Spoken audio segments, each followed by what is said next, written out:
संपूर्ण ब्रज साक्षात राधा कृष्ण का प्रकट स्वरूप है। उसमें गिरिराज जी ब्रजमंडल का हृदय है, साक्षात श्री कृष्ण है। और उसमें भी यह चंद्र सरोवर सारस्वत कल्प की लीला के अनुसार भगवान श्री कृष्ण की महारास स्थली, पुष्टि मार्ग के जहाज, उद्धव जी के अवतार, महाकवि सूरदास जी ने 73 वर्ष रहकर यहाँ अपने श्याम को रिझाया है। 1.25 लाख पदों की रचना, ऐसा कहा जाता है कि इसी स्थान पर बैठकर उन्होंने की। बल्लभकुल का भी यह एक महान तीर्थ है और इस महान तीर्थ को जागृत करने का श्रेय 2 महापुरुषों को है। एक पूज्य बाबा श्री ठाकुरदास जी महाराज, पंडित जी महाराज की आज्ञा से वे यहाँ आकर विराजे। और आज जो कुछ दिख रहा है संस्कार ब्रजवासियों में, ये जो कुछ उत्सव भाव भक्ति दिख रही, इसमें बाबा का योगदान है। बाबा यहाँ विराजे, बाबा ब्रजवासियों से प्रेम करते हो, ब्रजवासी बाबा से प्रेम करते।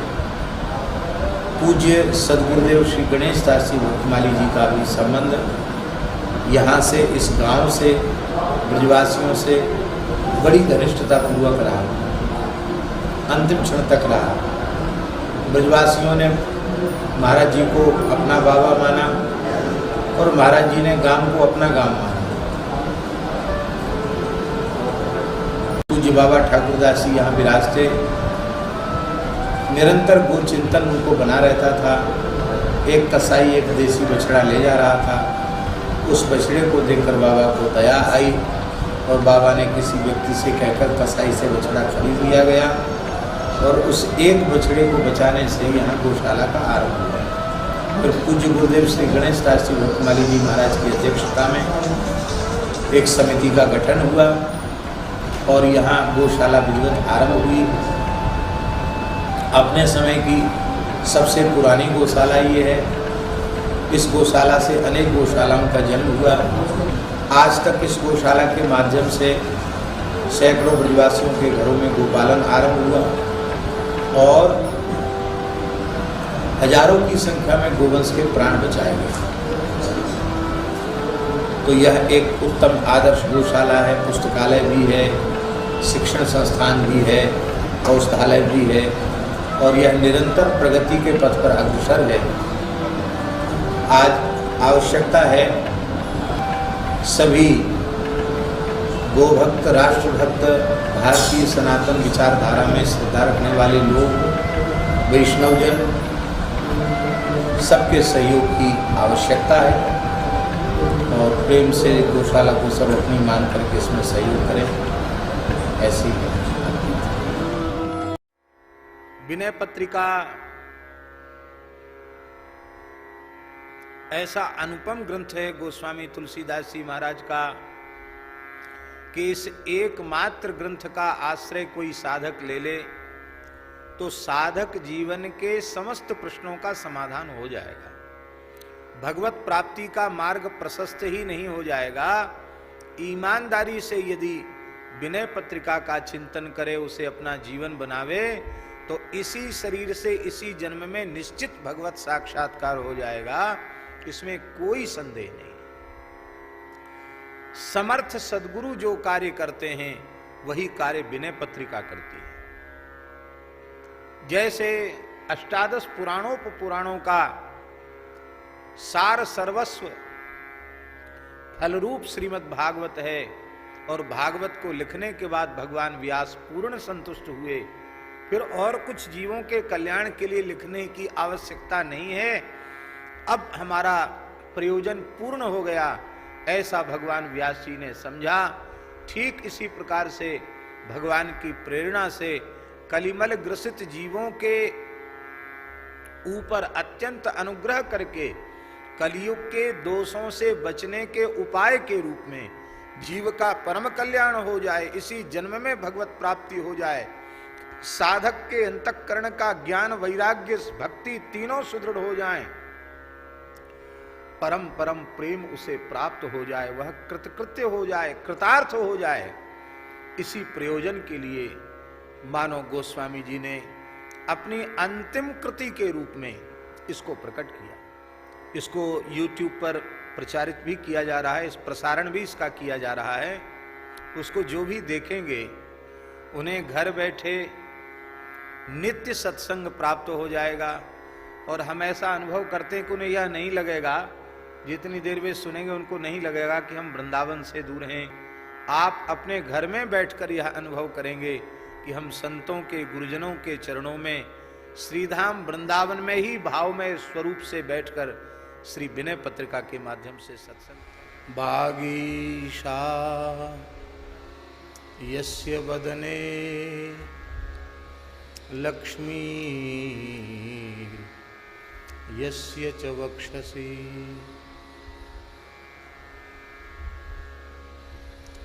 यस्यास्ते हृदये संवित् तम नृसिंहमां भजे।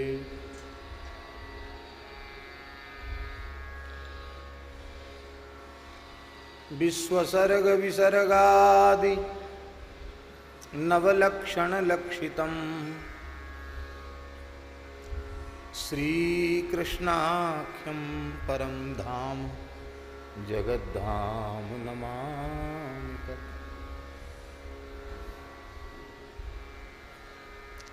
कान्तिः सितामृशति निन्दितशारदेन्दुर यत्रैकतो विलसितामसिताङ्गशोभाम् वृन्दावनेऽपि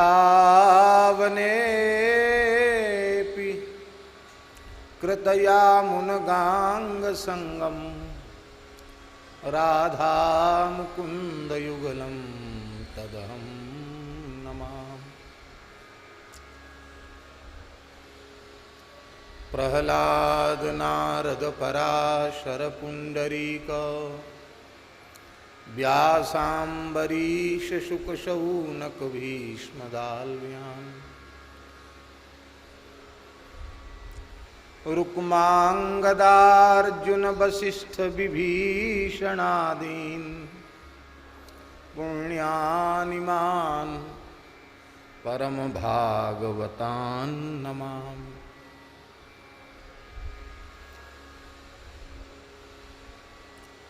वाञ्छाकल्पतरुभ्यश्च कृपा सिन्धुभ्य एव च पतितानां पावनेभ्यो वैष्णवेभ्यो नमो नमः। सीतानाथ समारम्भाम् श्रीरामानन्दार्य मध्यमाम् अस्मदाचार्यपर्यन्तां वन्दे गुरुपरम्पराम्।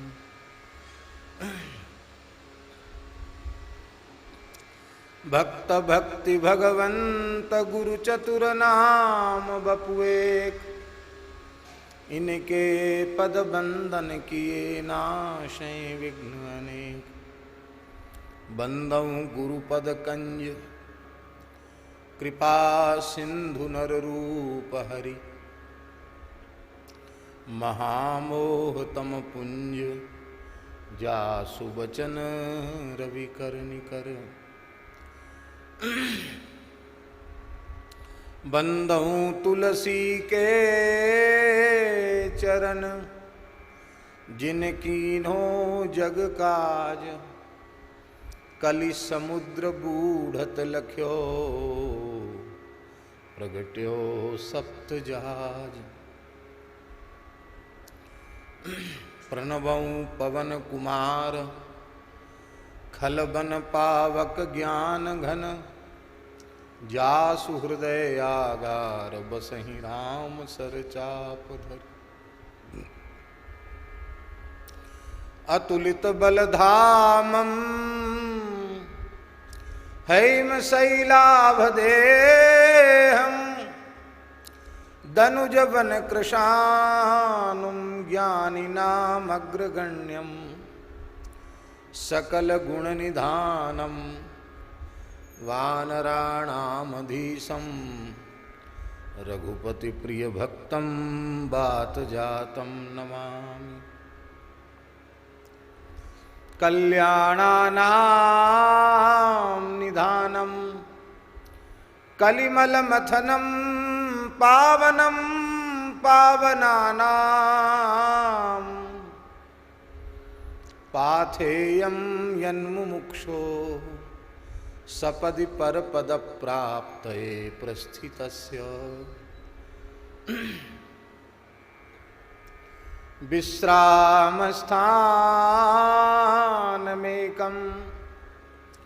कविवर वचसां जीवनं सज्जनानां बीजं धर्मद्रुमस्य प्रभवतु भवतां भूतये राम नाम।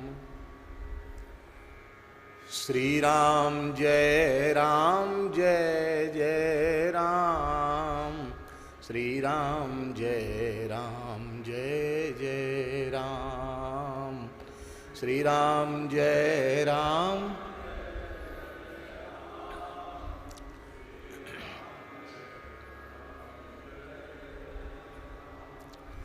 श्री राम जय जय राम, श्री राम जय जय राम, श्री राम जय राम।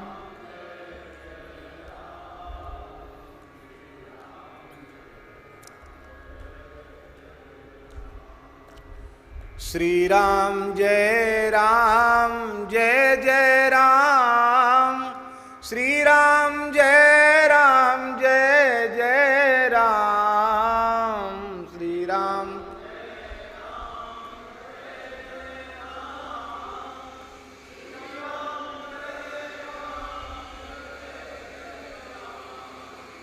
श्री राम जय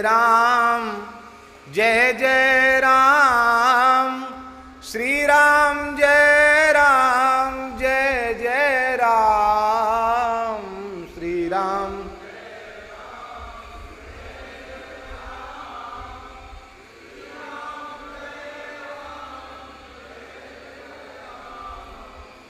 श्री राम जय जय राम, श्री राम जय जय राम, श्री राम।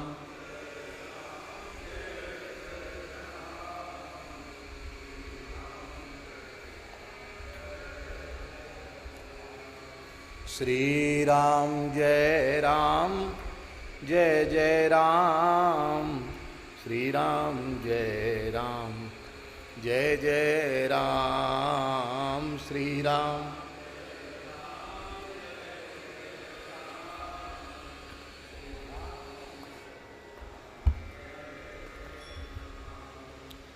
श्री राम जय जय राम, श्री राम जय जय राम, श्री राम जय राम।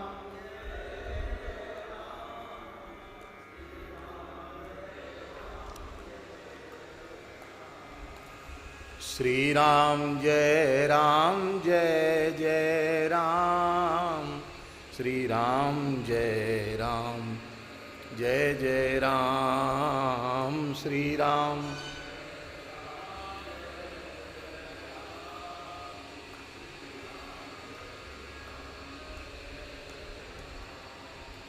श्री राम जय जय राम, श्री राम जय जय राम, श्री राम।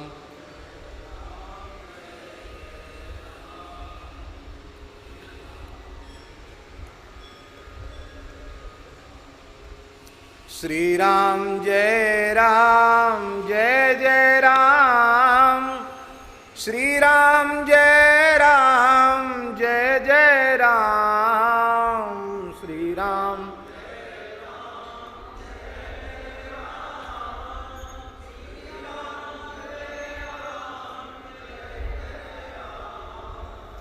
श्री राम जय जय राम, श्री राम जय जय राम, श्री राम।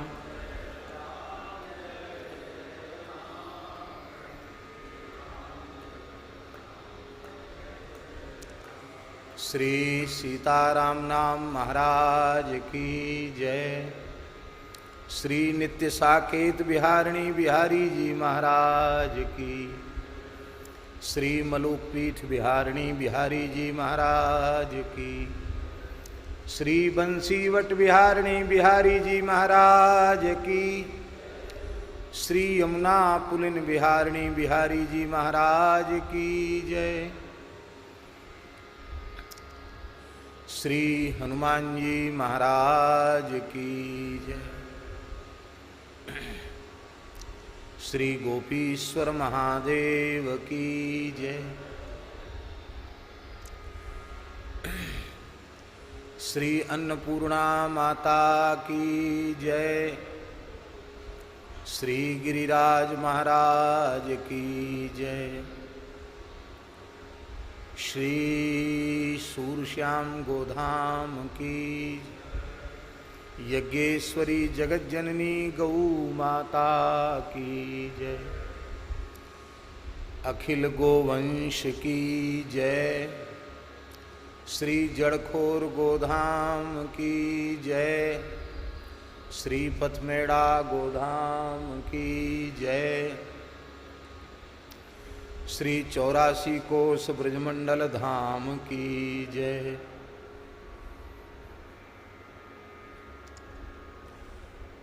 श्री सद्गुरुदेव भगवान की जय। श्री हनुमान जी महाराज की जय। परम पूज्य प्रातः स्मरणीय श्री संकीर्तन सम्राट श्री प्रेम भिक्षु जी महाराज की जय। परम पूज्य प्रातः स्मरणीय श्री काश्मीरी बाबा जी महाराज की जय। श्री सद्गुरुदेव भगवान श्री पहाड़ी बाबा जी महाराज की। परम पूज्य सद्गुरुदेव श्री पंडित भक्तमाली जी महाराज की। परम पूज्य सद्गुरुदेव श्री नेह निधि श्री भक्तमाली जी महाराज की जय।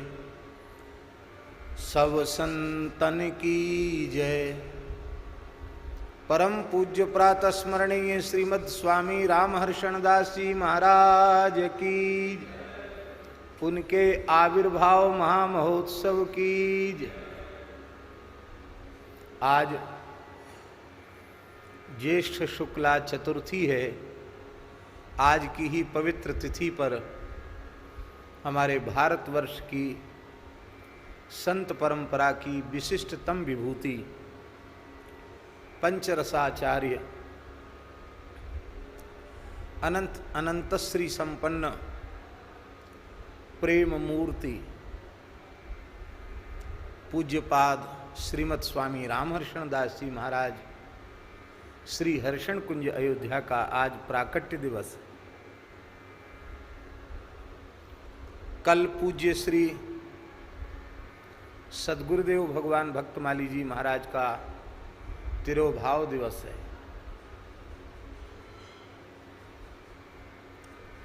ओरछा धाम में भी उत्सव चल रहा है और श्री मलुक पीठ में भी सद्गुरु भगवान का उत्सव चल रहा है।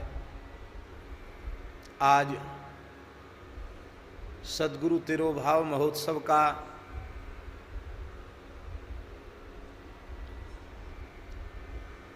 द्वितीय दिवस था उत्सव का। श्री गिरधर गोपाल शास्त्री जी बड़े भाव से बड़े प्रेम से लहरा ले करके श्री भक्तमाल जी का सुंदर गायन कर रहे हैं। कल पाठ की पूर्णता है। 9 बजे से पाठ आरंभ हो जाएगा। सबको उत्सव प्रसाद भी कल यहीं लेना है। आप लोग यहीं कल प्रसाद लेंगे। महाराज जी के उत्सव का प्रसाद है।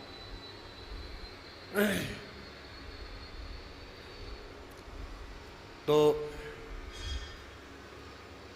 कल भी हम पूज्य महाराज जी की चर्चा करेंगे, पर आज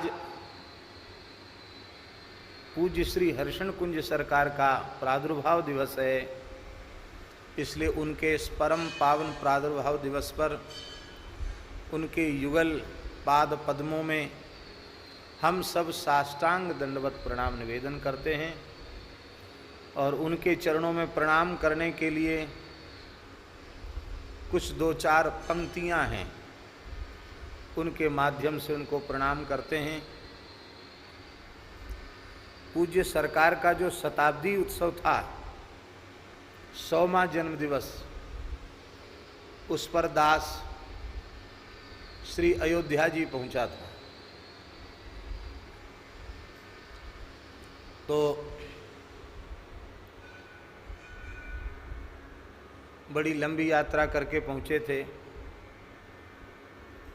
मंच पर पहुंचे तो सहसा मन में आया कि कुछ कहें, तो 2 श्लोक और 1 छप्पे छंद ठाकुर जी ने जो प्रेरणा दी उनको लिखा। आज उन्हीं के माध्यम से हम श्री हर्षण कुंज सरकार के चरणों में प्रणाम निवेदित करते हैं।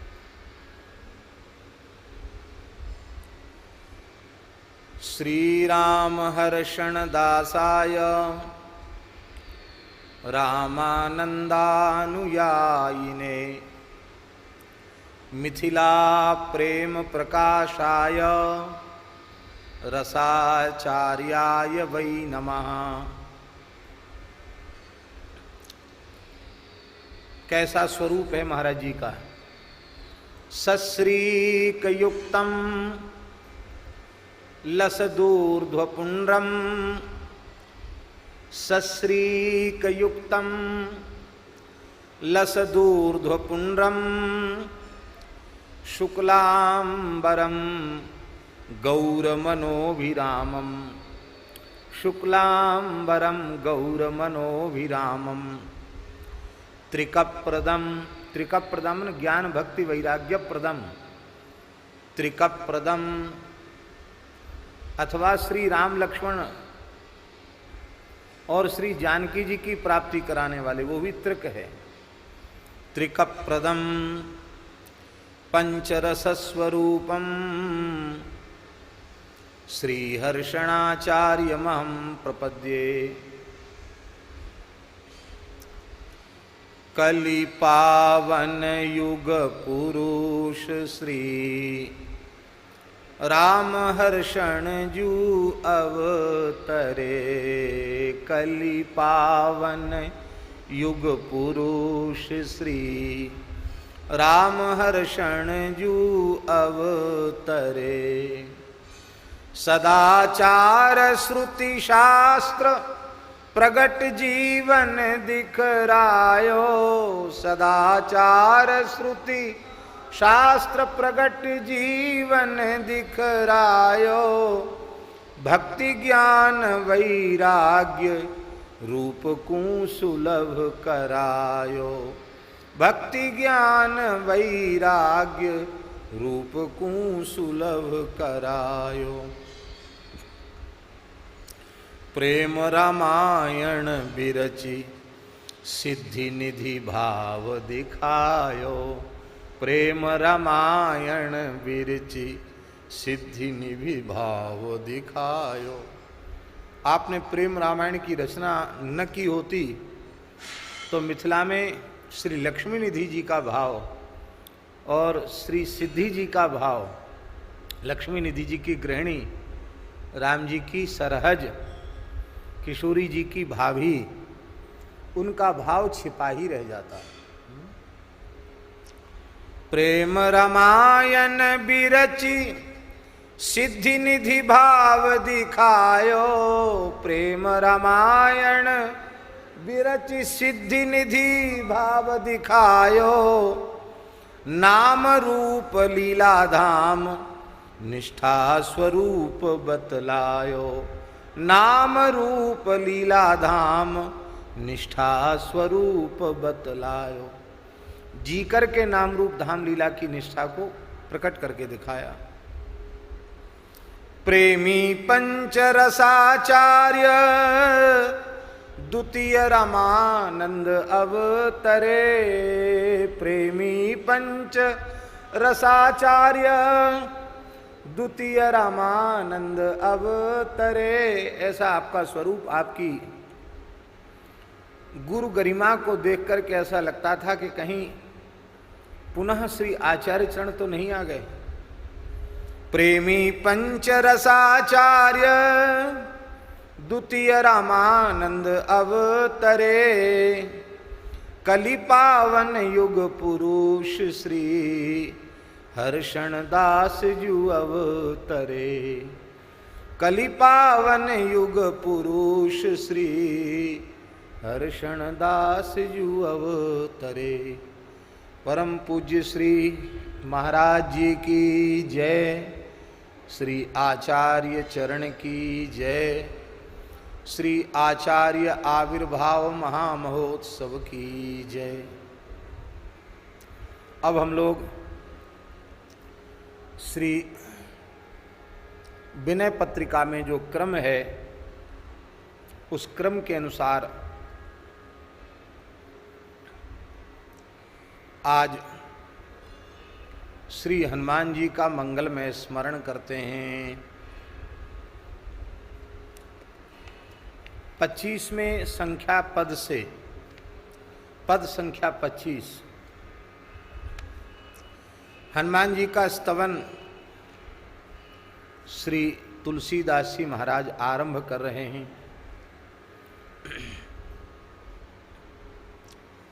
हनुमान जी की स्तुति, हनुमान जी का स्तवन, हनुमान जी का स्मरण वंदन गोस्वामी तुलसीदास जी महाराज ने 12 पदों में किया। विनय पत्रिका में 12 पदों में किया। 12 पदों में करने का भाव क्या है? 12 पदों में हनुमान जी के स्मरण का एक भाव तो ये है कि गोस्वामी तुलसीदास जी ने अपने श्री कर कमल से काशी में श्री संकट मोचन हनुमान जी सहित 12 हनुमान जी के स्वरूप विराजमान किए।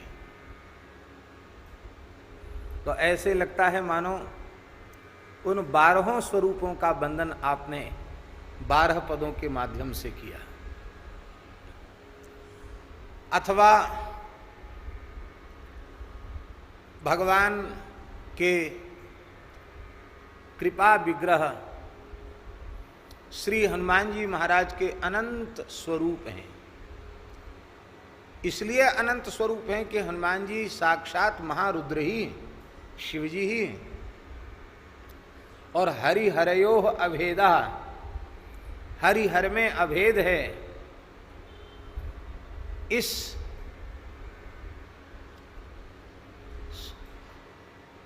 शास्त्रीय सिद्धांत के अनुसार श्री हनुमान जी साक्षात भगवत रूप ही, भगवान ही है। हनुमान जी अलग नहीं है, भिन्न नहीं है।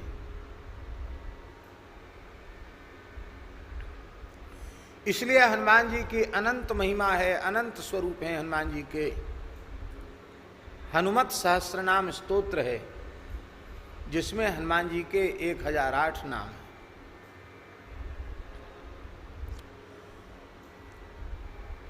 हनुमान जी का एक मुख हनुमत कवच भी है, पंचमुख हनुमत कवच भी है सुदर्शन संहिता में, और 11 मुख हनुमत कवच भी है। पंचमुख में हनुमान जी के गरुड़ जी, नृसिंह भगवान, हयग्रीव भगवान, ये सब स्वरूप आ जाते हैं। उसी में शिव स्वरूप भी आ जाता है, और बानराकार स्वरूप तो है ही है।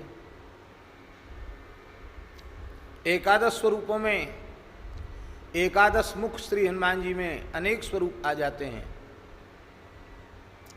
तो हनुमान जी साक्षात भगवान ही, उनसे अलग नहीं है, भिन्न नहीं है। हनुमान जी के जो सहस्र नाम हैं, उन सहस्र नामों में हनुमान जी के 12 नाम प्रधान हैं, इसलिए पूरा सहस्त्र नाम का पाठ न कर सके तो हनुमान जी के 12 नाम ले लो। तो उन 12 नामों को लेने से हनुमान जी के सहस्त्र नाम का संक्षिप्त स्मरण हो जाता है। तो हनुमान जी के 12 स्वरूप स्थापित किए, हनुमान जी के 12 नाम हैं, इसलिए तुलसीदास जी ने कहा कि हनुमान जी के जो प्रधान 12 नाम हैं उनमें एक एक नाम के प्रति एक एक पद की पुष्पांजलि आपने अर्पित की। 12 नाम 12 पद, मानो एक एक नाम के द्वारा एक एक नाम के प्रति एक एक पद के द्वारा आपने पुष्पांजलि समर्पित की। और विनय पत्रिका का इतना अद्भुत दिव्य प्रभाव है। भगवान शिव जी का स्मरण वंदन विनय पत्रिका में गोस्वामी तुलसीदास जी महाराज 12 पदों में कर रहे हैं, 12 पदों में। हमने पहले उसकी चर्चा की थी। इसका आशय है कि वे 12 ज्योतिर्लिंगों का स्मरण कर रहे हैं, इसलिए विनय पत्रिका के 12 पद यदि आप नित्य पढ़ें तो आपकी 12 ज्योतिर्लिंग यात्रा पूरी हो गई, आपसे भगवान शिव प्रसन्न हो जाएंगे। इतना अद्भुत 12 पदों में शिव जी का स्मरण किया। हनुमान जी का स्मरण भी 12 पदों में किया।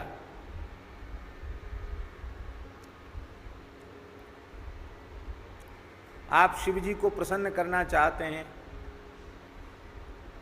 चाहे कामना युक्त होकर अथवा बिना किसी कामना के, तो दास के विचार से सबसे उत्तम है कि आप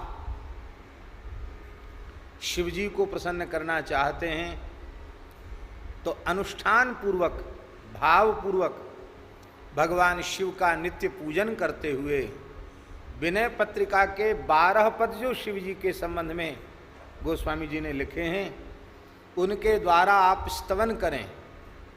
11 दिन, 21 दिन, 41 दिन, जितने दिन नियम पूर्वक रह सकते हैं शेष समय नाम जप मंत्र का जप करें तो असाध्य कार्य भी हनुमान जी की कृपा से आपका सिद्ध हो जाएगा।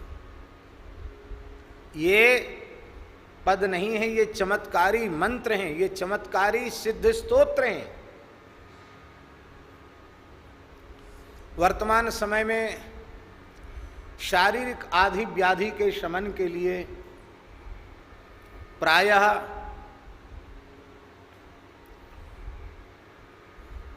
पंडित लोग बता देते हैं कि आपका ये खराब चल रहा है, ये आपका अमुक ग्रह का मार्केश चल रहा है, ये दशा आपकी खराब चल रही है। तो अब क्या करें? बोले 1.25 लाख महामृत्युंजय का जप कराओ, रुद्राभिषेक कराओ, शमन होगा। हम यह नहीं कह रहे हैं कि आप रुद्राभिषेक मत कराइए, हम यह भी नहीं कह रहे हैं कि 1.25 लाख महामृत्युंजय मंत्र का जप मत कराइए, अवश्य कराइए, पर स्वयं भी कुछ कीजिए।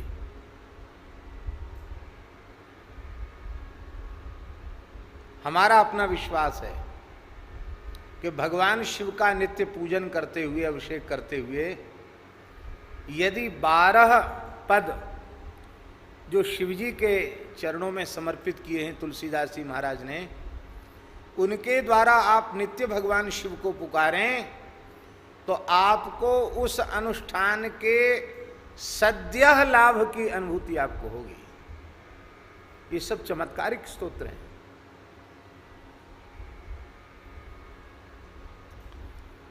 आप लोग अन्यथा न माने,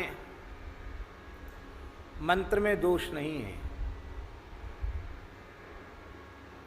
मंत्रों की जो महिमा लिखी है हमारे शास्त्रों में वह अक्षरशः सत्य है। पर हम यदि उस मंत्र का जप विधि पूर्वक नहीं कर रहे हैं, सावधानी पूर्वक नहीं कर रहे हैं और सकाम कोई संकल्प भी पढ़ रहे हैं, तो हो सकता है कि कुछ का कुछ हो जाए।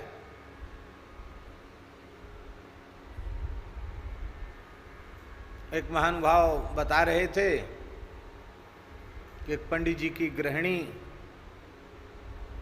बड़ी बीमार थी, तो देवी कवच पत्नी के स्वास्थ्य के सुधार के लिए करने लगे। अब जैसे सावधानी से विधि से करना चाहिए थे वो नहीं हो पा रहा था, पत्नी का स्वास्थ्य बिगड़ता चला गया।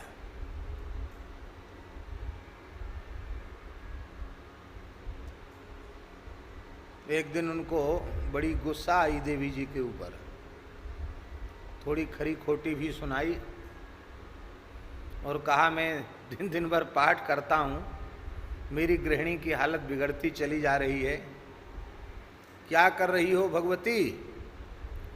तो भगवती ने स्वप्न में कहा कि पंडित जी आप हमको दोष दे रहे हैं, आप रोज बोलते हो भार्याम भक्षतु भैरवी, भार्याम रक्षतु भैरवी है लेखो पाठ में देवी कवच में, भार्याम रक्षतु भैरवी, भैरवी शक्ति भार्या की रक्षा करे, पत्नी की रक्षा करें, पर आप रक्षतु के जगह भक्षतु बोलते हो, भार्याम भक्षतु भैरवी। अब जो कहोगे वही तो भैरवी देवी मानेंगी, तुम क्या करें, तुम्हारी पत्नी का स्वास्थ्य कैसे ठीक हो। इस बात को कहने का प्रयोजन यही है कि हम मंत्र का उच्चारण ठीक कर रहे हैं, हम स्तोत्र का पाठ ठीक कर रहे हैं, यही हमें ज्ञान नहीं है। इसलिए अर्थानुसंधान पूर्वक पाठ करना चाहिए। 6 प्रकार के अधम पाठक माने गए हैं। गीति, शीघ्री, शिरः कंपी तथा लिखित पाठकः, अनर्थज्ञोल्पकंठश्च षडेते पाठकाधमाः। ये 6 अधम पाठक हैं। ये 6 दोष होंगे आपके पाठ पूजा में तो आपको पूरा लाभ नहीं मिलेगा। गीति, गाना तो चाहिए, पर किसी को तो गड़प सरवर सरवर सरवर सरवर सरवर सरवर जल्दी कर दिया, किसी को गाने लगे तो लंबा गाते चले गए, वो एक दोष है। एक लय में, एक ध्वनि में, एक स्वर में पाठ करो।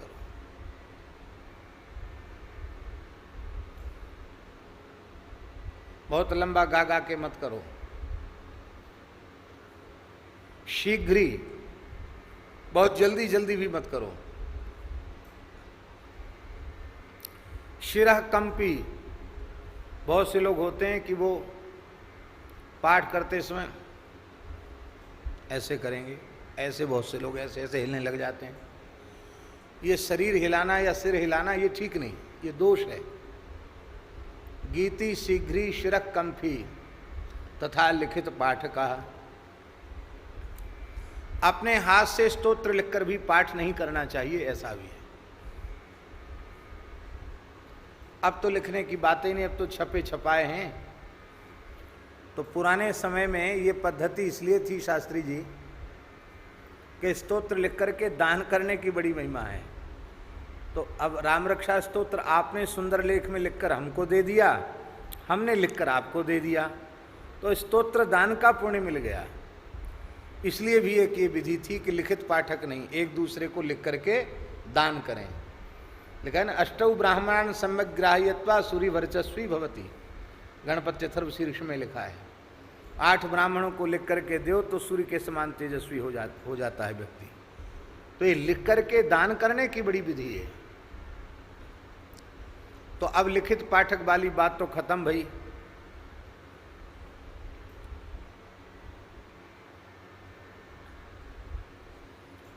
खो गया हमारा, पता नहीं कहाँ गया। हमारे पूज्य गुरुदेव श्री भक्तमाली जी ने हमको अपने हाथ से लिखकर आदित्य हृदय स्तोत्र दिया था विद्यार्थी जीवन में। उस समय महाराज जी ने कहा था कि अपने हाथ से लिखकर स्तोत्र का पाठ निषिद्ध है। तो महाराज जी ने स्वयं अपने हाथ से लिखकर वाल्मीकि रामायण का स्तोत्र स्वयं अपने हाथ से लिख के दिया था। तथा लिखित पाठ का अनर्थज्ञ, अनर्थज्ञ पाठ तो कर रहे हैं पर अर्थ का अनुसंधान नहीं हो रहा है। इसका अर्थ क्या है? क्योंकि अर्थ के अनुसंधान के बिना जो भाव की जागृति होनी चाहिए वो भाव की जागृति नहीं होगी। अभी एक सज्जन का संदेश आया, पूज्य बक्सर वाले मामा जी के परिकर हैं,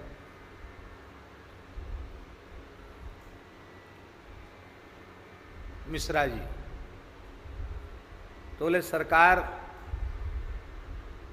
श्री मामा जी सरकार गुरुदेव की आज्ञा से, आपकी आज्ञा से लंबे समय से 11 पद रोज कर रहे थे, लेकिन अब जब से इस पर व्याख्यान शुरू हुआ है तो एक एक पद को सुनकर के अब इतना भाव जग गया कि अब हम कह नहीं सकते। तो ये होता है, पाठ लोग करते हैं, लेकिन जब एक एक पंक्ति खोल करके सुनते हैं तब उसमें और विशेष भाव की जागृति होती है। इसलिए भाव का जागरण होगा तो ही पाठ का लाभ मिलेगा। तो भाव का जागरण कैसे होगा? जब हम अर्थानुसंधान करेंगे तो भाव का जागरण होगा। तो बिना अर्थ समझे पाठ करना भी एक दोष है। और ये 5 दोष हो गए। अंतिम दोष है अल्पकंठा। बहुत से लोग कहते हैं हम तो दृष्टि पाठ करते हैं। दृष्टि पाठ जानते हैं ना?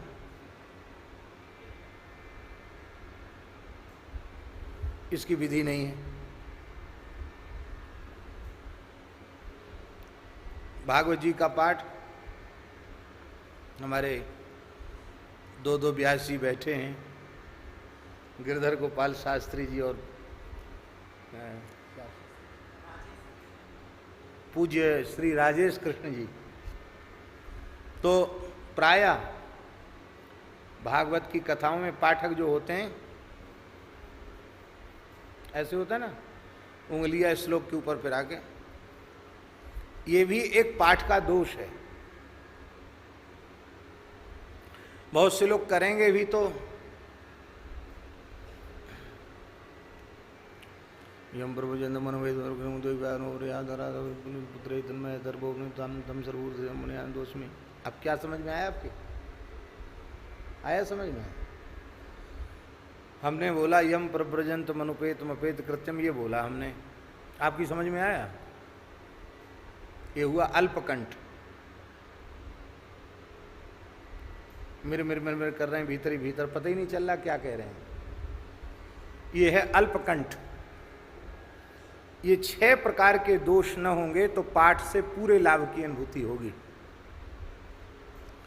अब हम आपसे पूछते हैं, क्या जप पाठ में वर्तमान समय में अनुष्ठान में ये सावधानियां रखी जाती हैं?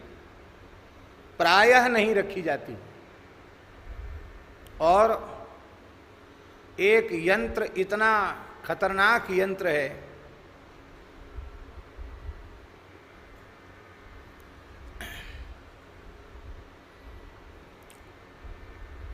उस यंत्र का नाम है मोबाइल।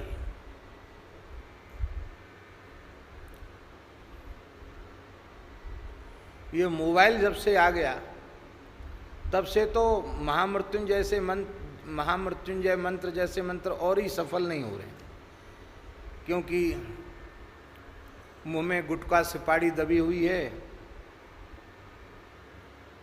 और जप चल रहा है महामृत्युंजय का, उसी में घंटी बज गई,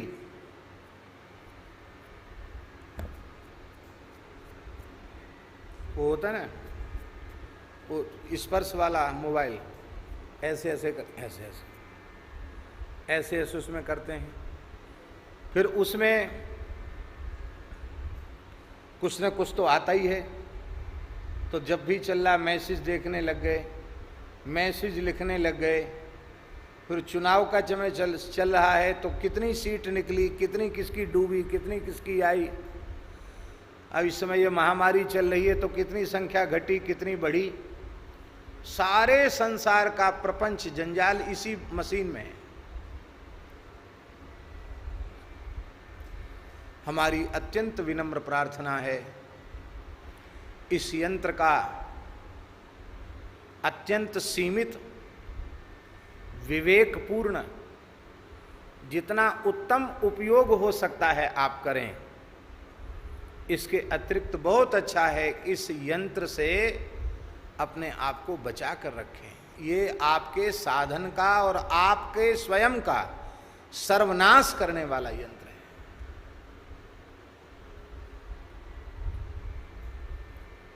पहले ऐसी स्थिति थी कि अच्छे साधक सभ्य लोग, कथनचित उनके मन में विकृति आई तो भी सोचकर सिनेमा घर नहीं जा सकते थे। जा सकते थे? नहीं जा सकते थे। अब हमारे मन में, हमारा मन खराब होवे और हम सोचें कि हम सिनेमा घर जाएं। अब वृंदावन का सिनेमा घर चल रहा है कि बंद है? बंद है। अच्छा, हमारा मन हो कि हम सिनेमा घर जावें और हम मान लो चले भी गए तो लोग पर्दे की ओर कम देखेंगे, हमारे चेहरे को ज़्यादा देखेंगे। कहें रे इस बाबा को क्या हो गया, ये यहाँ क्यों चला आया, लोग सोचेंगे कि नहीं? तो भले ही हमारे मन में विकृति आवे, पर इस वेश की मर्यादा के नाते से भी हम वहाँ नहीं जाएंगे अथवा अपने को जाने से रोक लेंगे। अब ये मशीन ऐसी आ गई है कि संसार की गंदी से गंदी चीज इसमें है, घृणित से घृणित वस्तु, गंदी से गंदी वस्तु इसमें है। और इस यंत्र के द्वारा वैसे तो भगवत प्राप्ति की ओर लोग बढ़ ही नहीं रहे हैं, कथनचित थोड़ा मोड़ा सत्संग के माध्यम से बढ़ते हैं, पर इस यंत्र के कुसंग के कारण वे कई बार पतन के रास्ते पर चले जाते हैं। बहुत उत्तम पक्ष तो यह है कि रखो ही मत, छुओ ही मत, सर्वोत्तम पक्ष। पर उतना नहीं कर सकते हो तो उससे थोड़ा एक सीढ़ी नीचे ऐसी मशीन रखो जिसमें भी विशेष फंक्शन न हो, काम चले। यही तो प्रयोजन है ना, काम चले, काम तो चल जाएगा। कथनचित इतना भी नहीं कर सकते हो, अब वही आपको मोबाइल रखना है स्पर्श वाला, क्या कहते हैं उसको, टच वाला, स्पर्श वाला, तो फिर इतना विवेक संपन्न बनिए कि हम उसका अत्यल्प और अत्यंत उत्तम उपयोग करें। जैसे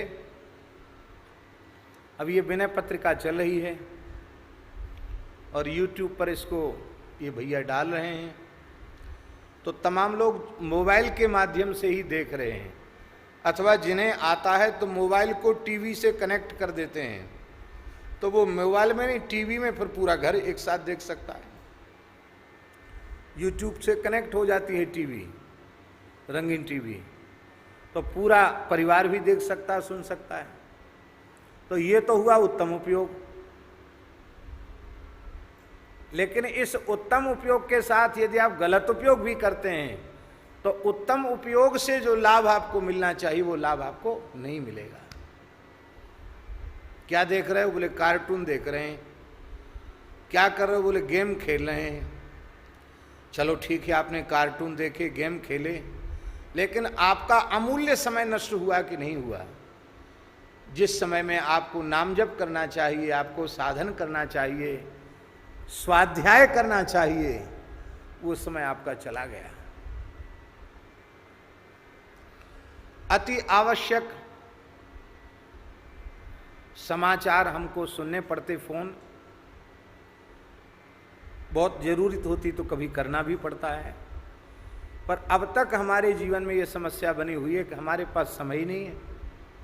हम स्वयं निश्चय नहीं कर पाए कि हम कब फोन करें, कब सुने। समय बचता ही नहीं है।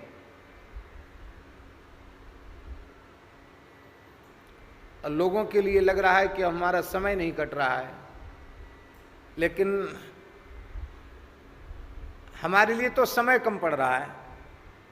समय कटने की बात जाने दो, समय कम पड़ रहा है।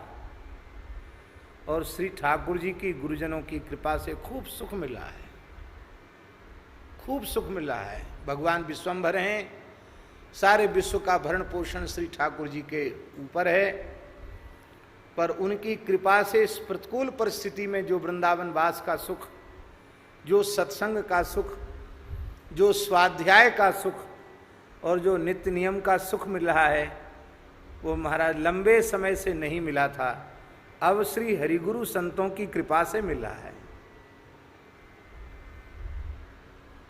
तो हम ये बात इसलिए इतनी लंबी चौड़ी बात हो गई कि अनुष्ठान इसलिए सफल नहीं होते हैं क्योंकि उनकी जो सावधानियां हैं वो हम नहीं करते हैं। तब हम क्या करें? तब शास्त्री जी हमें हनुमान जी का अनुष्ठान करना है तो स्वयं हनुमान बाहुक सुंदरकांड का पाठ करें। और ये जो 12 पद विनय पत्रिका के हैं हनुमान जी के, हनुमान चालीसा का पाठ करें। और ये 12 पद यदि स्वयं हनुमान जी को नित्य सुनावें तो रघुनाथ जी प्रसन्न हो जाएंगे। और इतना ही नहीं, आपका अनुष्ठान 100% सफल होगा, इसमें संदेह नहीं है। आप करके देख लो।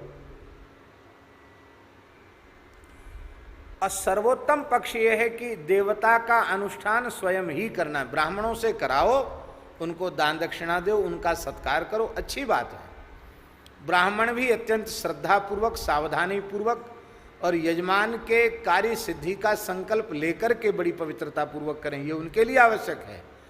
लेकिन स्वयं भी आप कीजिए। हमारे पूज्य गुरुदेव खाकचौक वाले महाराज जी कहते थे, इतने काम अपने हाथ से करो। खेती पाती बीनती अरु घोड़े को तंग, अपने हाथ समारिए लाख लोग होएं संग। कहते पुरानी कहावत है। खेती संदेशन खेती मत करो। खेत पर स्वयं जाओ, भले ही आपने काम करने वाले लोग रख रखे हैं, पर बुआई के समय, कटाई के समय आप खेत पर खड़े हो जा करके। अपने आप खड़े नहीं होगे तो सब गड़बड़ हो जाए, कुछ का कुछ हो जाएगा। हमने भी अनुभव किया है इसका। नाम नहीं लेंगे, चलो नाम ले ही लेते, क्या है, क्या हानि है। हमारे खाकचौक आश्रम का एक आश्रम रुदायन गांव है, सासनी के पास, ब्रज में ही आता है। तो वहाँ ठाकुर जी की 28 बीघा जमीन है, गोपाल जी की। वहाँ के बीघा कच्चे हैं, इसलिए छोटे बीघा हैं वहाँ के। तो पहले ऐसा होता था, अब भी ऐसे ही होता है कि बीघा के हिसाब से राशि ले लेते और ठेका पर साल भर 2 साल के लिए दे दिया, और जो राशि आई वो गोपाल जी की सेवा में लग गई। ऐसा होता था। एक महानुभाव बोले, मंदिर के पुजारी बोले, महाराज इसमें तो बहुत हानि है, बहुत कम पैसा देते हैं लोग, आप कहें तो हम पूरी मेहनत कर लेंगे और मंदिर का खेत मंदिर ही करेगा, किसी को देंगे नहीं, बहुत फायदा हो जाएगा। मैंने कहा बहुत अच्छी बात है, कुछ फायदा हो जाएगा तो मंदिर में कुछ जीर्णोद्धार का कार्य हो जाएगा। तो जैसे वो मुंगेरी लाल के सपने होते हैं वैसे हमको दिखा दिए सपने, तो हम भी खूब प्रसन्न हो गए। पूज्य महाराज जी हमारे पहाड़ी बाबा महाराज बोले, गुरुदेव बोले देखो तुम वहाँ जाके रहोगे तो है नहीं, देखोगे है नहीं, तो बड़ी कठिनाई होगी, ऐसे कहीं संदेशन खेती नहीं होती है। हमने कहा नहीं महाराज जी वो तो कह रहे हैं। बोले ठीक है, अनुभव कर लो एक बार। तो खेती भाई साल भर हुई। अब जब हम पहुँचे, साल में एक उत्सव वहाँ करते थे, तो मैंने सोचा कि तो बहुत आया होगा। मैंने पूछा उनको महानुभाव को, तो वो हर साल तो कुछ न कुछ मिलता था, उस साल कुछ नहीं मिला। बोले अरे महाराज, आत्मा तो निकास के धरी सामने धरी जाए ना सके। माने आत्मा निकाल के कैसे धरूं? आत्मा तो निकास के सामने धरी ना जाए सके। महाराज जाको जामे लग गो, बाको बामे लग गो, सबरो बराबर है गो। वाह, बहुत अच्छी बात है। वहाँ एक महानुभाव, उन्होंने कुछ बोलना शुरू किया। नहीं, कुछ मत बोलो, हम तो पूर्ण विश्वास करते हैं, जाको जामे लग गो, बाको बामे लग गो। वहाँ से लौट के आए, महाराज जी बोले क्या मिला इस बार खेत में? तो हमने कहा जाको जामे लग गो, बाको बामे लग गो। महाराज जी बोले देख लो, तुम पोथी के पंडित हो पर व्यवहार का तुमको ज्ञान नहीं है। बोले तुम याद कर लो, खेती पाती बीनती अरु घोड़े को तंग, अपने हाथ समारिए लाख लोग हैं संग। अरे बुवाई के समय तुम्हें जाना चाहिए था, फिर फसल पक्के कटने के समय जाना चाहिए, फिर जब अन्न जब तक आ न जाए फिर अपने सामने उसकी व्यवस्था करनी चाहिए। तो सब तुमने नहीं किया, तो हो गया जाको जामे लग गो, बाको बामे लग गो। पाती चिट्ठी, शास्त्री जी आप चिट्ठी लिख देना। अब हम क्या लिखवाना चाहते हैं, आपने क्या लिख के भेज दिया क्या पता? नहीं, खुद लिखो। महाराज जी ने चिट्ठी, महाराज जी लिखते थे, बड़े निरालस्य होकर चिट्ठी लिखते थे महाराज जी। 12-1 बजे रात तक चिट्ठी लिखते थे महाराज जी। और यदि उनका सारा पत्राचार सुरक्षित होता तो हम समझते हैं बहुत विशाल काय ग्रंथ होता उनके पत्राचार का। ये तो कुछ पत्र उनके लोगों के यहाँ सुरक्षित थे, उसी से परमार्थ के पत्र पुष्प संकलित करके पुस्तक बनाई। और हमारी बड़ी विनम्र प्रार्थना, ये परमार्थ के पत्र पुष्प इतनी सुंदर पुस्तिका है कि आपके जीवन के सारे प्रश्नों का समाधान इससे हो जाएगा। आप पढ़ते हैं, एक एक वाक्य अद्भुत है महाराज जी को, एकदम व्यवहारिक, उसमें कोई सांप्रदायिक दुराग्रह नहीं है, प्रत्येक मनुष्य के लिए कल्याणकारी है। तो राम जी महाराज जी ने हमको पोस्ट कार्ड लिख करके, राजस्थान में थे महाराज जी, कथा चल रही थी, जयपुर की बात है, हमको कहा कि वो लाल डिब्बा होता ना पोस्ट ऑफिस वाला, उसमें डाल के आओ। तो जिन पंडित जी के नाम से महाराज जी ने पत्र लिखा था, विद्यार्थी ही थे, हमारे साथ सहपाठी ही थे। तो हर व्यक्ति की एक अवस्था होती है, तो हमारी भी विद्यार्थी अवस्था ही थी, और अवस्था के अनुसार थोड़ी मोड़ी चंचलता भी सब में होती है। तो मेरे मन में कुछ बात सूझी, और पंडित जी का जो नाम लिखा था, अमुक जी महाराज, श्री रामानंद पुस्तकालय, सुदामा कुटी, वृंदावन। तो हमने उनके नाम के नीचे कोष्ठक में महाराज जी की लेख के जैसी मिलती जुलती नकल होती ना, तो महाराज जी के हस्ताक्षर की नकल करते हुए हमने कोष्ठक में लिखा श्री भोंदू पंडित जी। क्या लिख दिया? श्री भोंदू पंडित जी लिख दिया हमने उनको। अब ये उपद्रव ही था, शरारत ही थी, ठीक काम नहीं था, ऐसा नहीं लिखना चाहिए था। अब वो पोस्ट कार्ड जैसे यहाँ आया, जब तक महाराज जी यात्रा करके लौट गए तब तक तो नाम ही प्रसिद्ध हो गया उनका, भोंदू पंडित जी। अब बच्चों में ऐसी चीज जल्दी प्रसिद्ध हो जाती, आओ आओ भोंडी पंडित जी, आओ भोंदू पंडित जी, सब नाम पड़ गया उनका। आते ही उन्होंने महाराज जी के सामने बड़े दुखी होकर के कहा कि महाराज जी आपने हमको ये नाम क्यों लिख दिया, अब सब लोग हमको चिढ़ाते हैं यही नाम। और ऐसी चतुराई की थी हमने कि इस प्रयास किया था महाराज जी के हाथों के जैसी राइटिंग है ना, उसी ढंग से लिखा, उसी ढंग से मैंने लिखा श्री भोंदू पंडित जी। महाराज जी ने देखा, पहचान गए वो, क्या हमने तो लिखा नहीं। तुरंत उनके ध्यान में आएगा, इसको कहा था पत्र डालने आओ। हमसे बोले कहो तुमने लिखा ये? हमने कि जी। क्यों लिखा? देखो पिटने का काम करते हो तुम, ये बहुत बड़ी गलती है, अक्षम्य अपराध है। बोले तुम्हें पता नहीं है, शतम वक्तव्यम न एकम लिखितव्यम, 100 बात बोल दो पर एक बात लिखो मत, लिखी बात प्रमाण होती है। शतम वक्तव्यम एकम न लिखितव्यम, 100 बात बोल दो, कोई बात नहीं, बोल दिया, गई बात, हवा में उड़ गई, पर लिखी तो प्रमाणित हो जाती है। तुमने लिखा, ये बहुत गलती किया। हमने कहा महाराज जी गलती तो होगी, अब कभी ऐसी गलती नहीं करेंगे। बोले अब तुमको पत्र कभी डालने की सेवा नहीं दी जाएगी। पहले हम ही डालते थे महाराज जी के पत्र, बोले अब तुमको पत्र डालने की सेवा नहीं दी जाएगी।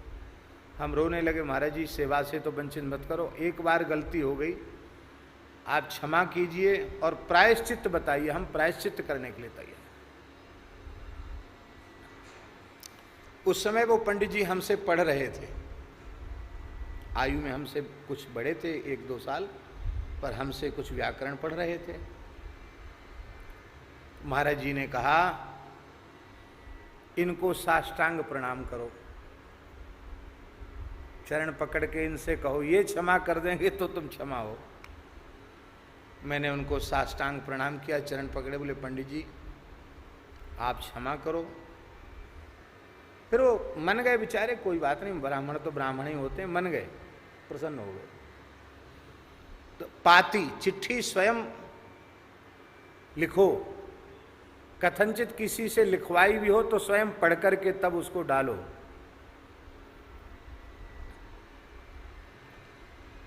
बीनती, बीनती माने ये प्रार्थना, स्तुति, प्रार्थना, मंत्र जप, स्तोत्र पाठ, ये दूसरे से मत करवाओ। करता भी कोई दूसरा हो तो भी स्वयं अवश्य करो, क्योंकि ये बीनती है। प्रार्थना दूसरे के द्वारा नहीं, स्वयं ही करनी चाहिए। और अरु घोड़े को तंग, तंग माने होता है जीन, घोड़े की जीन स्वयं कसो। लाख नौकर आपके पास हों और नौकर ने जीन कस दी तो भी एक बार आप उसको हिला डुला के देख लो ठीक से कसी कि नहीं कसी। क्यों? सवारी आप करेंगे, गिरेगा तो कौन गिरेगा? नौकर थोड़ी गिरेगा, आप ही गिरेंगे सिर के बल। इसलिए घोड़े की तंग भी खुद कस के देख लेना चाहिए, ढीली ढाली तो नहीं है। तो ये स्तोत्र स्वयं पढ़िए। आपको हनुमान जी को प्रसन्न करना है तो विनय पत्रिका के 12 पद हनुमान जी के नित्य पढ़िए। आपको शिव जी का अनुष्ठान करना है तो वैदिक अनुष्ठान के साथ ही साथ 12 पद विनय पत्रिका के नित्य पढ़िए। ये सबके सब चमत्कारिक है।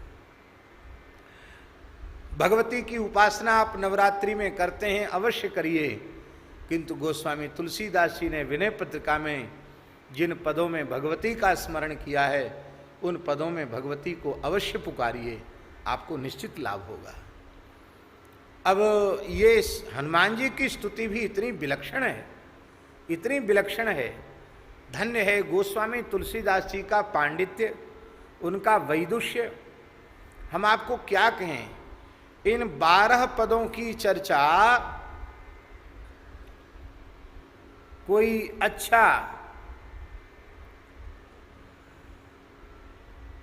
गंभीर विद्वान वक्ता जिसको शास्त्रों का सम्यक बोध हो, ऐसा कोई हरिगुरु संतों का विशिष्ट कृपा भाजन व्याख्या कुशल यदि इन पदों की व्याख्या करे तो हमको ऐसा लगता है कि इन 12 पदों की व्याख्या में 12 महीना लग जाएंगे।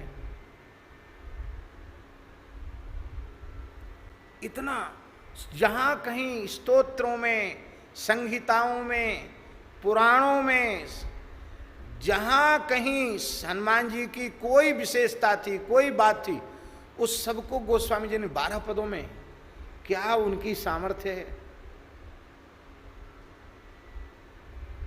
हम तो बड़े घबरा रहे हैं कि चित्रकूट धाम की स्तुति में इतना समय लग गया अब हनुमान जी ही कृपा करके हमको पार उतारें, पार लगावें। श्री रघुनाथ जी ही ऐसी सामर्थ्य दें, श्री सद्गुरु भगवान ऐसी सामर्थ्य दें, श्री तुलसीदास जी महाराज ऐसी सामर्थ्य दें कि हम कह करके अपनी वाणी को सफल कर सकें। पद संख्या 25 एक पाठ कर लें और इसके बाद फिर इसकी चर्चा करेंगे। जयत्यंजनी गर्भ अम्भोधि संभूत विधु विबुध कुल कैरवानंदकारी। जयत्यंजनी गर्भ अम्भोधि संभूत विधु विबुध कुल कैरवानंदकारी। केसरी चारु लोचन चकोरक सुखद लोक गण शोक संतापहारी। केसरी चारु लोचन चकोरक सुखद लोक गण शोक संतापहारी। जयति जय बाल कपि केली कौतुक उदित चंडकर मंडल ग्रास करता। जयति जय बाल कपि केली कौतुक उदित चंडकर मंडल ग्रास करता। राहु रवि शक्र पवि गर्व खर विकरण शरण भय हरण जय भुवन भरता। राहु रवि शक्र पवि गर्व खर विकरण शरण भय हरण जय भुवन भरता। जयति रणधीर रघुबीर हित देवमणि रुद्र अवतार संसार पाता। जयति रणधीर रघुबीर हित देवमणि रुद्र अवतार संसार पाता। विप्रसुर सिद्ध मुनि आशीषाकार बपु विमल गुण गण विमल गुण बुद्धि बारिधि विधाता। विप्रसुर सिद्ध मुनि आशीषाकार बपुष विमल गुण बुद्धि बारिधि विधाता।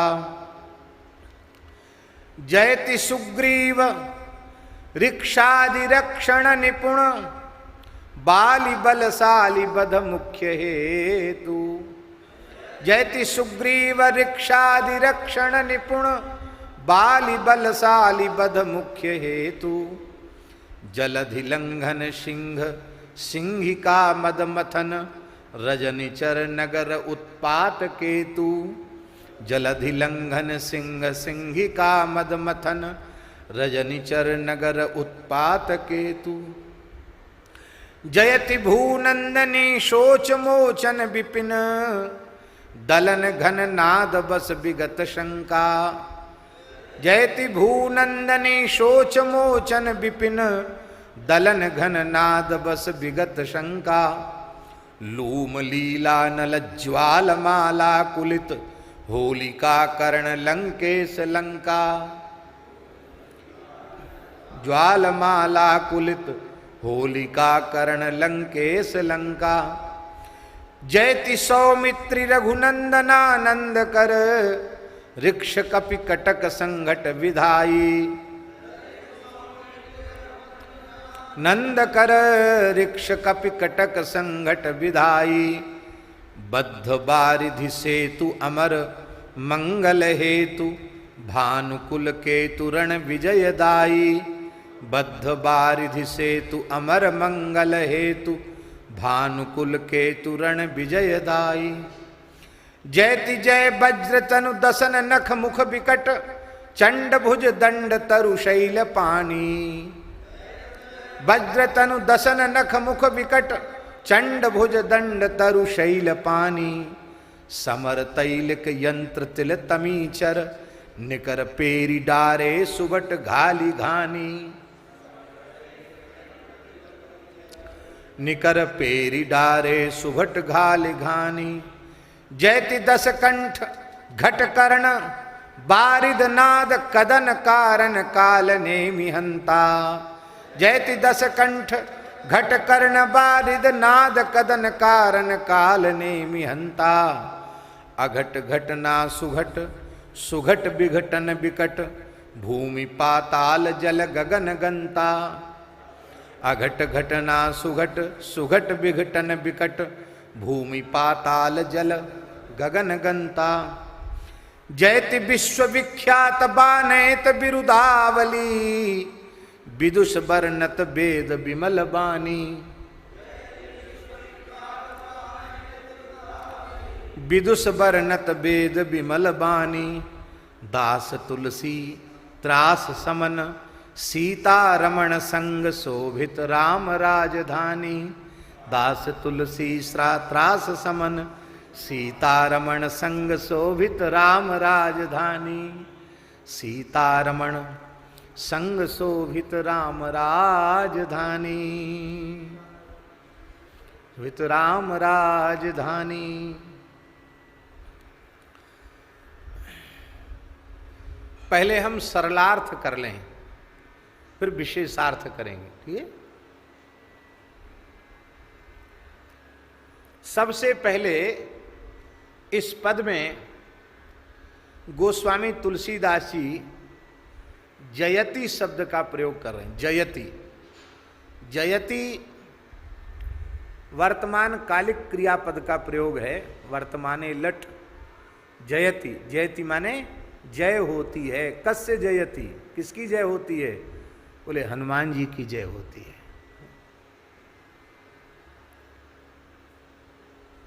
जय होती है इसका अर्थ है जय हो।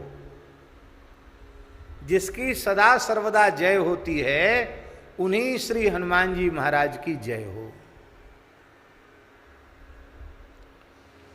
हनुमान जी की पराजय नहीं है, हनुमान जी की सदा जय है, हनुमान जी की सदा विजय है। आप कहेंगे कि तुलसीदास जी ने जयति शब्द का प्रयोग सबसे पहले क्यों किया है? शास्त्र की आज्ञा है, स्तुति के आरंभ में जयति शब्द का प्रयोग करना चाहिए, क्योंकि जय शब्द ही स्तुत्यर्थक है। इसलिए हनुमान जी लंका में जाकर रावण को सुना सुना करके, राक्षसों को सुना सुना करके अपनी गंभीर गर्जना से, भयंकर सिंहनाद से लंका को दहलाते हुए श्री हनुमान जी महाराज घोषणा कर रहे हैं, विजय की घोषणा कर रहे हैं। आज की भाषा में कहेंगे तो हनुमान जी नारा लगा रहे हैं, हनुमान जी नारा लगा रहे हैं। अब नारे लगाने में भी हनुमान जी सबसे पहले किस पद का प्रयोग करते हैं? वाल्मीकि रामायण में जयत्यति बलो रामो लक्ष्मणस्य महाबलः, इसलिए स्तुति में सबसे पहले जयति पद का प्रयोग होना चाहिए।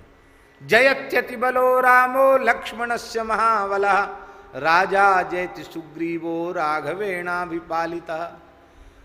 जयत्यति बलो रामः, अत्यंत विशिष्ट बलवान श्री रामचंद्र जी की जय हो, महाबली लक्ष्मण जी की जय हो, वानर राज सुग्रीव की जय हो। जयत्यति बलो रामो लक्ष्मणस्य महाबलः राजा जयति सुग्रीवो। क्यों सुग्रीवो जयति? जीवन भर मारे मारे डोले सुग्रीव, बाली के भय के मारे, उनकी कहां से जय होगी? बोले अब तो जय होगी उनकी। क्यों? बोले राघवेणाभिपालिता, क्योंकि सुग्रीव जी श्री राघव से अभिपालित हैं, इसलिए उनकी भी जय हो। अर्थात जो श्री राघव की कृपा से अभिपालित हैं उनकी भी जय हो। आप इतनी जय जयकार क्यों कर रहे हो? बोले इनकी स्तुति से हमें बल मिल रहा है। कितना बल मिल रहा है? कहते हमारे पास इतना बल है कि तुम एक रावण की ठसक में बैठे हो कि हम त्रिलोक विजयी रावण के आश्रित हैं, हमारी ओर कोई नजर टेढ़ी करके नहीं देख सकता। तुम लोग इस ठसक में हो ना लंकावासी, भूल जाओ इस बात को। तुम तो कुछ भी नहीं हो मेरे सामने, मक्खी मच्छर भी नहीं हो। जो त्रिलोक विजयी रावण है ना, उसके जैसे हजारों रावण एक साथ मेरे सामने खड़े हो जाएं तो भी मैं उन्हें तिनका भी नहीं समझता। हा? न रावण सहस्रम में युद्धे प्रतिबलम भवेत, हजारों रावण मेरा युद्ध में मुकाबला नहीं कर सकते। अरे बोले रावण के पास तो बहुत दिव्य अस्त्र शस्त्र बने रहे, शिलाभिश्च प्रहरतः पादपैश्च सहस्रशः, उसके सारे दिव्य अस्त्र शस्त्रों को पर्वतों की और वृक्षों की मार से ही मैं समाप्त कर दूंगा। अर्थात उनको अस्त्र शस्त्र की जरूरत पड़ेगी, हमें तो बिना अस्त्र शस्त्र के ही रावण को हम मार डालेंगे, हजारों रावणों को मार डालेंगे। न रावण सहस्रम में युद्धे प्रतिबलम भवेत, शिलाभिश्च प्रहरतः पादपैश्च सहस्रशः, अर्दयित्वा पुरीम लंकाम अभिवाद्य च मैथिलीम, सारी लंका को कुचल के वैदेही श्री जानकी जी को प्रणाम करके, अभिवाद्य च मैथिलीम समृद्धार्थो गमिष्यामि, जिस प्रयोजन की पूर्ति के लिए मैं आया हूं वो पूरा करके चला जाऊंगा, सकुशल चला जाऊंगा, तो मेरा एक रोया भी नहीं उखाड़ सकते हो, मेरा कुछ नहीं बिगाड़ सकते। समृद्धार्थो गमिष्यामि, पर तुम सोचो कि ऐसे ही खाली दंडोत प्रणाम करके चला जाऊंगा, सो नहीं। मिसताम सर्वरक्षसाम, राक्षसों की चटनी बना के तब जाऊंगा यहां से। मिष्टा माने मसल के, चटनी बना के, चूरन बना के यहां से जाऊंगा। हमारे पूज्य महाराज जी प्रातःकाल उठते सबसे पहले यही बोलते थे। ठीक 4 बजे महाराज जी की वाणी से निकलता, जयत्यत बोलो रामो लक्ष्मणस्य महाबलः, राजा जेत सुग्रीवो राघवेणाभिपालितः, दासोऽहं कौशलेन्द्रस्य रामस्याक्लिष्टकर्मणः, हनुमान् शत्रुसैन्यानां निहन्ता मारुतात्मजः, न रावण सहस्रम मे युद्धे प्रतिबलं भवेत्, शिलाभिश्च प्रहर्तः पादपैश्च सहस्रशः, अर्दयित्वा पुरीं लंकाम् अभिवाद्य च मैथिलीं, समृद्धार्थो गमिष्यामि मिष्टां सर्वरक्षसां। श्री राम जय राम जय जय राम, श्री राम जय राम जय जय राम, श्री राम जय राम जय जय राम। बस ये महाराज जी का प्रातःकाल उठकर मंगलाचरण हो गया। दास को भी ऐसे ही अभ्यास है, सुन सुन करके उठते ही सबसे पहले यही वाणी से बोलते हैं। तो जयति गर्भ अंजनी गर्भ अंभोति संभूत विधु। तुलसीदास जी महाराज कहते हैं श्री हनुमान जी की जय हो। किन हनुमान जी की जय हो? बोले अंजनी माता का गर्भ ही अंबोधि माने समुद्र है, और समुद्र से चंद्रमा का प्राकट्य होता है। तो अंजनी माता के गर्भ रूपी सिंधु से श्री हनुमान जी रूपी चंद्रमा का उदय हुआ है, चंद्रमा प्रकट हुआ है।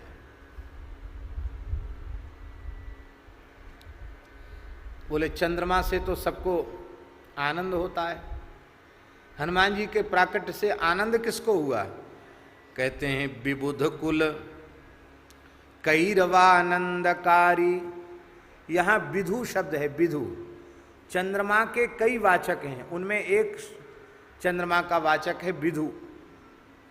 इसलिए राहु का एक नाम है विधुन्तुद, विधुम तुदति व्यथयति, विधुन्तुदः। विधु माने चंद्रमा को पीड़ा पहुंचाने वाला राहु, ग्रहण पड़ता तो उसको ग्रसता है। तो अब देखो वक्र चंद्रमा ही गिरसे ना राहु, टेढ़े चंद्रमा को राहु नहीं गिरता। इसका तात्पर्य क्या हुआ? इसका तात्पर्य है पूर्ण चंद्रमा को विधु कहते हैं। चंद्रमा के तो कई वाचक है ना, लेकिन जो पूर्ण चंद्र होगा उसको विधु कहेंगे। हनुमान जी की कलाएं घटने बढ़ने वाली नहीं हैं, हनुमान जी पूर्ण चंद्र हैं। अंजनी माता रूपी, अंजनी माता के गर्भ रूपी समुद्र से उत्पन्न चंद्रमा श्री हनुमान जी हैं और चंद्रमा को देख कर के बहुत प्रसन्नता होती है, आह्लाद होता है। हनुमान जी को देखकर भी आह्लाद हुआ, चंद्रमा को देखकर सबको आह्लाद हुआ, सबको प्रसन्नता हुई। किसको प्रसन्नता हुई? बोले विबुध कुल कैरवानंदकारी। विबुध कुल, विबुध कुल माने देवताओं का समूह, उसके कैरव, कैरव माने होता है एक तो कमल होते हैं और एक कमलनी होती है, जिसको कुमुदनी भी कहते हैं, कैरव भी कहते हैं।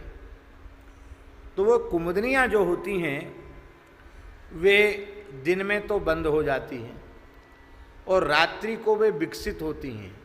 वो भी तब विशेष विकसित होती जब पूर्ण चंद्र होता है।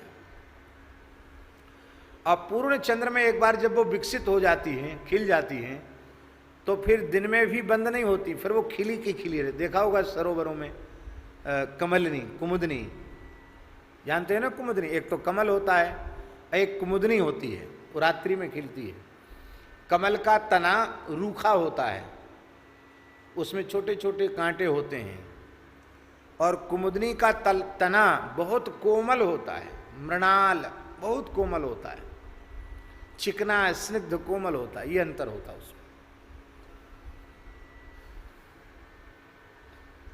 तो जैसे पूर्ण चंद्रमा के उदय से सरोवरों में कमलनियां खिल जाती हैं, ऐसे ही हनुमान जी रूपी चंद्रमा के अंजनी माता के गर्भ